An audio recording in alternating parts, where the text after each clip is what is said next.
I'm Joanne McCloy and this is Soulful Snaps, where every Tuesday I share with you a moment of reflection, a glimpse behind the lens, and a little slice of my heart. Well, folks, here we come. Christmas Eve is just around the corner, and my gosh, what a year 2025 has been.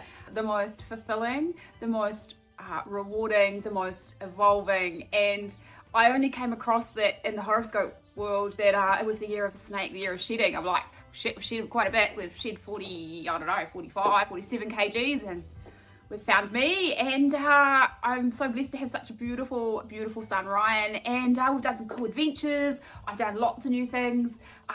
But Christmas Eve for me is always really quite special. I feel like it's that time of the year where we can just finally breathe with family, and we can, I guess, just calmly relax, you know. And I know Christmas for many of us, it's a challenging yet joyous yet reflective, and sometimes it's a sad time, you know, where we remember the what ifs and the ifs onlys, and you look across the dinner table, and you know there's a seat not filled, or two, or three, or four. And it doesn't get any easier, but my view of what I'm trying to understand and grow is that Christmas is about memories. It's about crafting traditions that your children and your family cherish.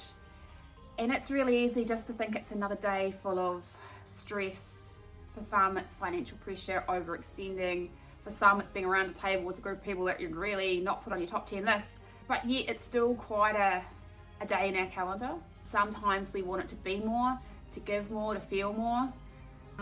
But that's up to us. That's up to each and every one of us around the effort we put in, how we plan, how we show up. And you can only control you. You can never predict an outcome. You can't be attached to an outcome.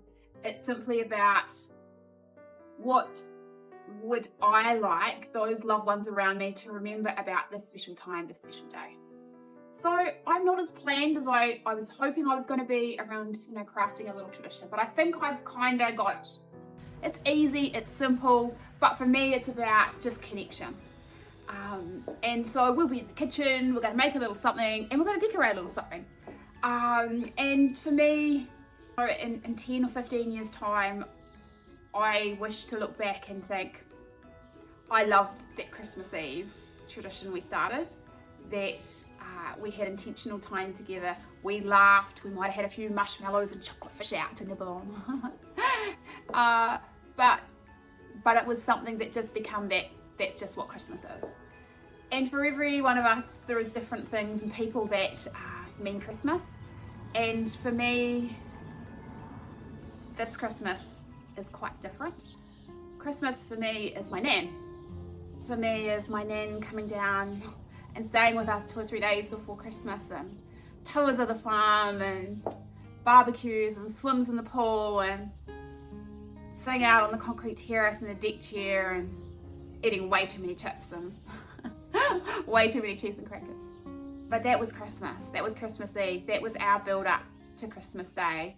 She would always stay. She would always be there in the morning to open presents, and she'd always make sure she had a false teeth in.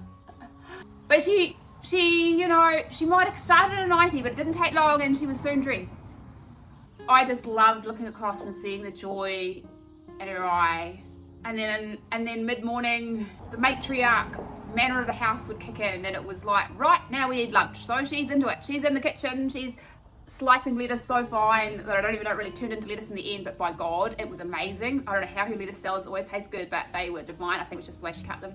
There was potatoes peeled, and there was ham being cut, and she used to make the most amazing pavlovas and Christmas pudding. Oh my God, that was her thing. Every time she came, she would always bring a steamed Christmas pudding and custard. Oh my God, so good. And this year is the first year without a nan. She'd been coming out to the farm for Christmas since, I don't know, it was after Granddad passed away, so I don't know, that might have been, 10, 11, 12? I'm losing count, I'm sounding old, aren't I? 35 odd years, that's what my Christmas has been.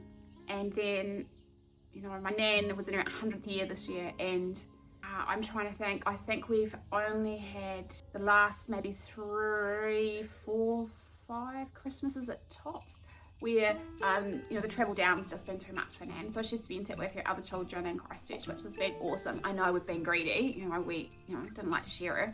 But, you know, it just changed, you know, and we would go to Christchurch and we would have Christmas with her sometimes the week before often. We'd have it in a garage, and we started this wee tradition of playing cornhole with Gigi. And by God, she was good, because she was a cracker bowler, you see, so she had like this momentum and balance and everything all down pat. But it was so funny because she hadn't bowled in years, and you put a like cornhole in her hand, and oh my God, she whipped our butts flat tack.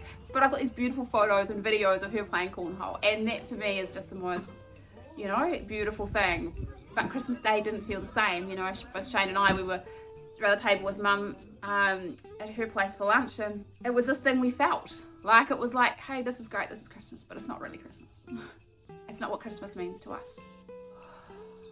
And then we layer on top of that, you know, our first Christmas in a new family dynamic, and it feels quite different, and it's going to be quite different. But the only thing I can change and that I can control is about making new happy memories and new beautiful traditions. My gift to you is craft some beautiful traditions that are unique to you and your family on Christmas Day. And I also encourage a group photo, people, group photos, regardless of who's there, not there. We can't take a photo because Susie and Bob and Jan aren't here. Crap. You take the bloody photo. Because if you always say, oh, we can't take the photo because one of them are missing, well, one day the whole bloody lot of you are going to be missing, and there'll be no one in a photo because you never had it. So just take the photo. Just take it. Please, just take the photo. You know, if you catch up with them next year, well, next year you'll have a photo with them and not maybe someone else. So you just take the photo. It's the here and the now. It's not the what ifs and tomorrow. You just need those photos. So just do something fun, you know? Like do something real cool with, I don't know, everyone gets up their favourite thing on their fork at lunchtime. And you all line up with your cute little faces and your favourite thing.